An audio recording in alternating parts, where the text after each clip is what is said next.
Once the opportunity arose for him to close the show, and he did it in emphatic style. Whatever he hits falls. Omar Ahmed, IFL TV, MTK Global.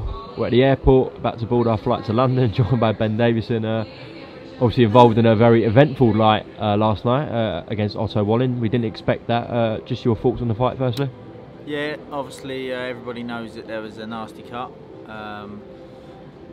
early on in the fight in round 3, which obviously changed the pattern of the fight. But you know, with scorecards of 10-2, 9-3, you know, you can't really complain. It was a clear win for Tyson. Sometimes you have to win ugly, but it's important that you win on those nights when you face adversity, and that's exactly what true champions do, and that's exactly what Tyson done.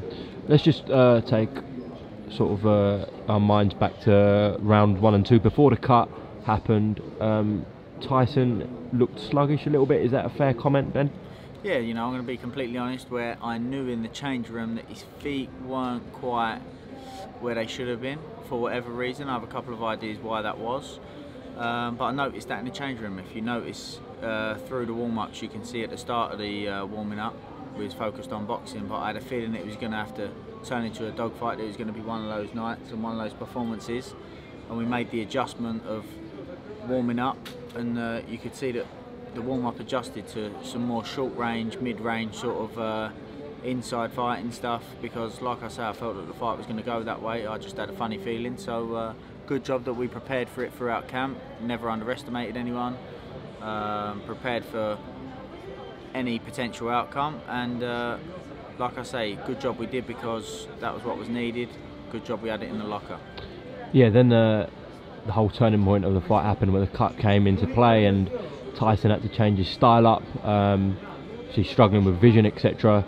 He's come under a bit of criticism because it wasn't the cleanest of performances, but I don't see why or how it can be a clean performance when you've got a massive cut affecting your vision.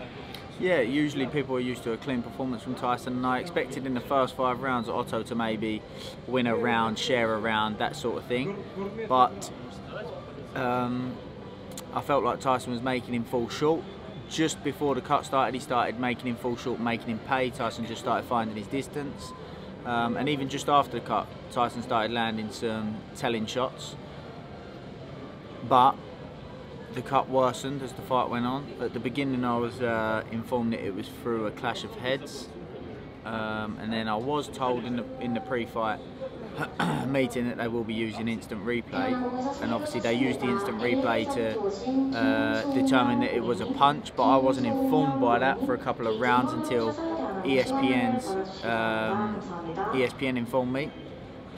So obviously then we had to make an adaptation. I knew that we had to make an adaptation for Tyson to close that distance up, keep a little bit closer, and use his size, because obviously I didn't know how the fight was, whether the fight would get called with the cut. And it was just about the right time for that, because if it was too soon, I knew that a lot of rubbing of the heads, as you saw with Otto using the glove, could have made the cut worse earlier on in the fight. And when the doctor went up to view it, I did say to him, look, Tyson's proved that he's got a heart of a warrior, heart of a lion. He's shown that, and you should be giving him the bestest of chances to get through this, and that's exactly what he did. Mid to late rounds, Tyson really dominated, was landing to the body really well, caught Otto a few times to the chin as well, and kind of stunned him with that big right hand of Tyson's. Did you feel like he was going to get stopped? Well, the game plan was always, you know, like I said, I knew the first 5 rounds Otto would try to start fast. I knew that he'd ask some questions and try to match Tyson early, but I also knew that he would fade as the fight went on, so I did plan for Tyson to take over in the second half of the fight. Obviously, would like it to have been in a cleaner fashion, but with the cut, under the circumstances, it still happened. But like I say, it just wasn't as clean as people were used to, but he still showed that he's got a fantastic engine. Like you say, he hurt Otto a few times, didn't manage to get the final shot in there to get the fight over and done with. But you know, Otto had a lot of motivation in that fight. You know, he was fighting for, God rest his soul, his father, who sadly passed away, and I'm sure his father would be very, very proud of the performance that he put in. But he showed good toughness, and he came to win, you know. But at the end of the day, Tyson showed what true champions are supposed to show. Just let this announcement go. Cindy Wang, Cindy Wang, Cindy Cindy Wang, Wang. Wang Ki, Yin Wang Ki, Yin Wang Ki, Sanyala Storm Q, Yu Wang Ki, Song Q, Robert Coy, Marinda Franson, Marinda Francis. interesting. Keith Porritt, Keys Port. Brian Jenkins, Brian Jennings. Please contact What? the creator Brian Jenkins. H82. Thank you. Right, anyways, could be more understanding of the criticism perhaps if he hadn't been cut and they had that fight where they were exchanging quite a lot, and Tyson, you know, was trying to go on town to Otto Wallin, and, you know, he was getting caught a bit, but as you said, he had his vision impaired. He had to change his style up. You had to adapt immediately with your instructions. He had to adapt immediately in the ring. The fact that he came through, ended the fight, won 9 to 10 rounds in most people's books, but he's still getting, well, not really getting much credit for that win. Of course, people are used to a certain standard from Tyson, which is good and which is expected, and that's because he's such a good fighter. But, you know, like I said, sometimes you have to win ugly, and that's what true champions do. That's what Tyson did. He showed that he can. He's got that in the locker, and he's shown that before. You know, Tyson. It's not the first time Tyson's had to dig deep and turn it into trench warfare. Cunningham fight, yeah. Cunningham fight. You know, the Abel fight. He exchanged a little bit, and it was a little bit messy. We've seen it before, you know, but when it matters, Tyson steps up, and that's what true champions do. He didn't set the world alight against Christian Hammer before he boxed Klitschko. He didn't set the world alight before Pianetta before he boxed Wilder before. So it's part and parcel of it. But like I say, true champions always get the job done.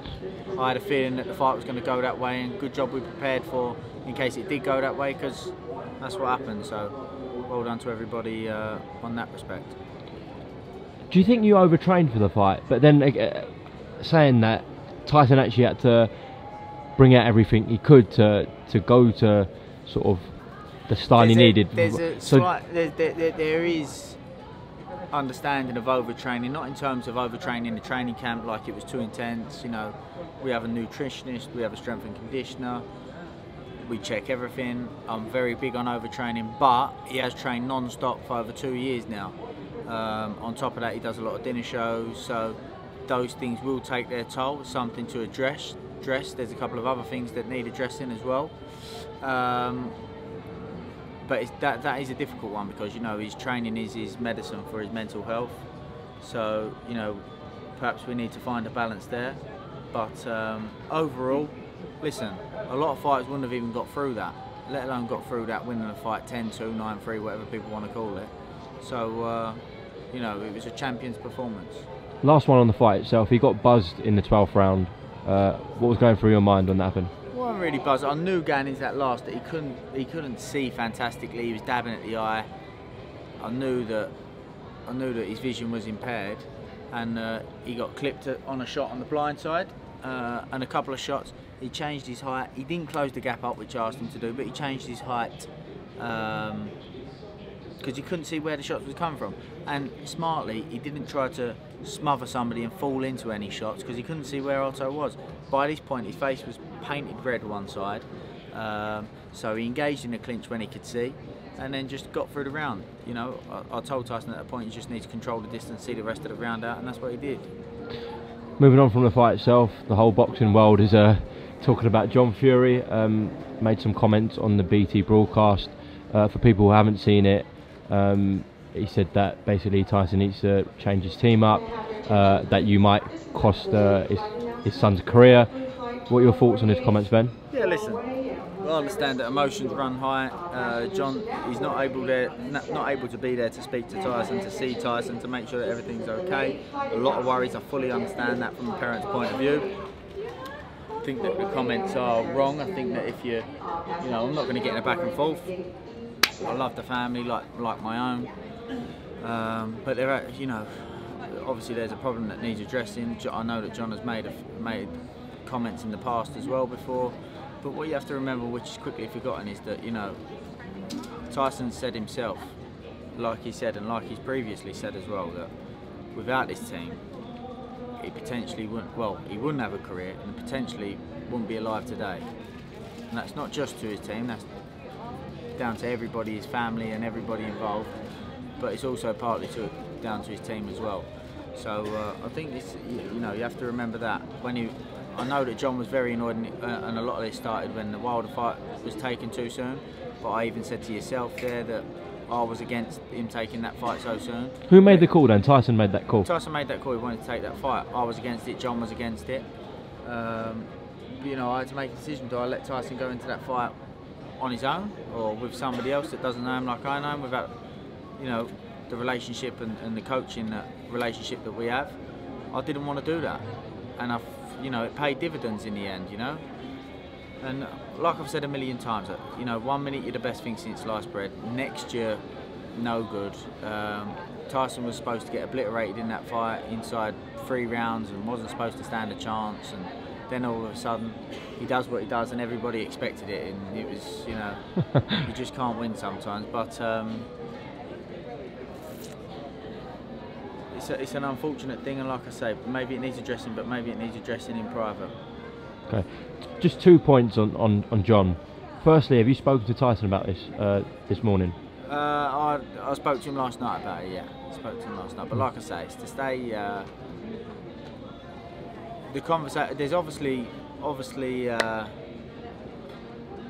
Like I say, I understand John's stress and worries and emotions, and you know, as Tyson explained to me and as I explained to him, I completely understand that he's, you know, panicking. He's seen his son with a big gash over his eye. He's not able to check that he's okay, and I know that Tyson's career means everything to John, so I fully understand from that point of view. I think that, you know, there's a time and a place, though sometimes you just have to bite your tongue in emotional moments, because, you know, people can jump on the bandwagon. It can cause stress. You know, I know that it stressed Tyson out. He was obviously, you know, but like I say, listen, me and Tyson had a conversation. There's no problem there. We're on the same page, on the same level. And like he said to me, you know, I potentially wouldn't be alive and wouldn't have a career if it wasn't for you. So, you know, he fully understands. Look at the performances that he's put in. Deontay Wilder performance and Tom Schwartz's performance were exceptional, you know, and really took his career to the next level. So, you know, you can't help what happened with the cut, you know, and it wasn't just a cut, it was a ridiculously nasty 2 cut. cuts as well. 2 cuts, a ridiculous cut that he not only got through well and won, and that's what matters. Bearing in mind the fact you said that Tyson probably wouldn't be boxing again if it wasn't for you and the team you have around you. That's what he said. I can't make those. You know, that's what Tyson, and yeah. possibly wouldn't even be alive today. Where do you think these comments are coming from John? Why is he making these comments? Like I said, I know there's frustration going into the Deontay Wilder fight. I don't know if John thinks that, you know, I encouraged Tyson to take that fight, which I've publicly come out and said that, you know, before the fight that I didn't. After the fight, I've also said the same, that I didn't want him to take that fight. But like I say, I completely understand that emotions run high. It's his son. I know that he loves his son, you know, to end of the world and back. And he's a very passionate man. So, you know, a conversation will take place. I'm sure that everything will be okay.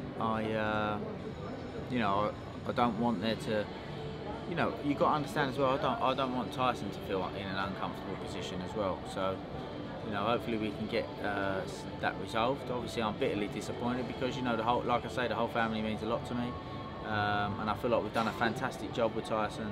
You know, what you got to remember as well is I didn't pick up Tyson. You know, when I started working with Tyson, he was well out of shape. You know, from performance 1 to Deontay Wilder to Tom Schwartz, and, you know, to show the engine that he showed last night.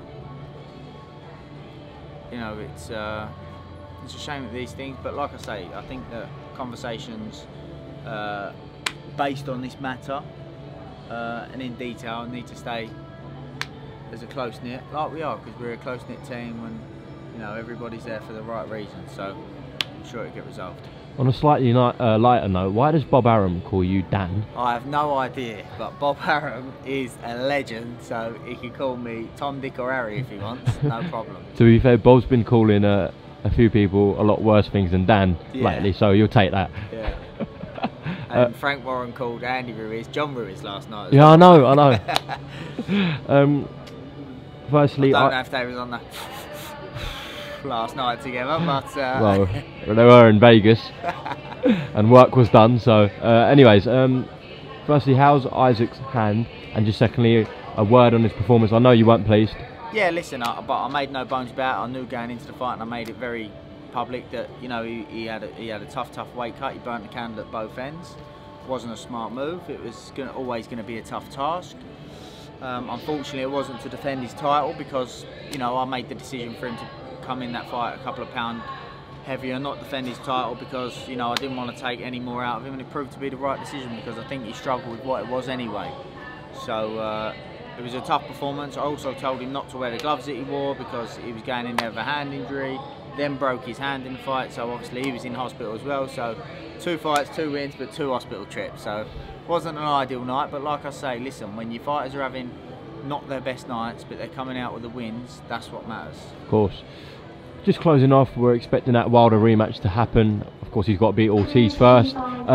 He's made some interesting comments since the Wallin fight last night. Have you seen them? I haven't seen them, no. He's basically downplaying Tyson's performance, said it wasn't the best, and the fact that the reason is because of the fight they had, and he kind of finishes fighters off physically and mentally. So that's what the Bronze Bomber does. Just thoughts on his comments? Well, listen, if he wants to underestimate Tyson, talk shit, and not what he should be doing is going, do you know what, last time I didn't expect Tyson to turn up and do what he done. This time I'm going to overestimate it. But if he wants to make the same mistake again, let him do it. But like I say, listen, Tyson just needs a rest with that cut. He needs to heal, needs a bit of time to recover. Take a bit of time out of the gym, and obviously that cut is a very, very serious cut, you know. So we're going to have it assessed. You know, brutally honest, you can't go into a fight like that wondering, is this going to open up on the first shot? So let's just get the rest out of the way, let that cut get healed, and then we'll reassess. But listen, like I said, if Deontay Wilder wants to make the same mistake again, then the definition of stupid is doing the same thing and expecting different result. Let's leave it at that. Well, he kind of said before the first fight, oh, he's not ready for this, blah, blah, blah. But then after the fight, he said that was the best Tyson Fury there was. So yeah, so how can some... Listen, obviously people expected it was, thought it was too soon, but, you know, Tyson went in there, well, as best prepared as we could. He also, you know, I think that, like I say, not blowing my own trumpet, but BT Sport's done the thing about the corner work. You know, we went in there with the right tactics, right game plan. Tyson was prepared properly, and you know, one thing that you can't prepare for, which I can take no credit for, is what Tyson's got in there and down there. So, you know, you can't train them. I can't offer him them. He's a special human being, and he's shown it time and time again. And I think that people need to remember that. And if you don't know it, get to know it. All right, Ben Davison, thank you for keeping it real as always. It's been a pleasure in Vegas, and we'll see you back in the UK. Top man.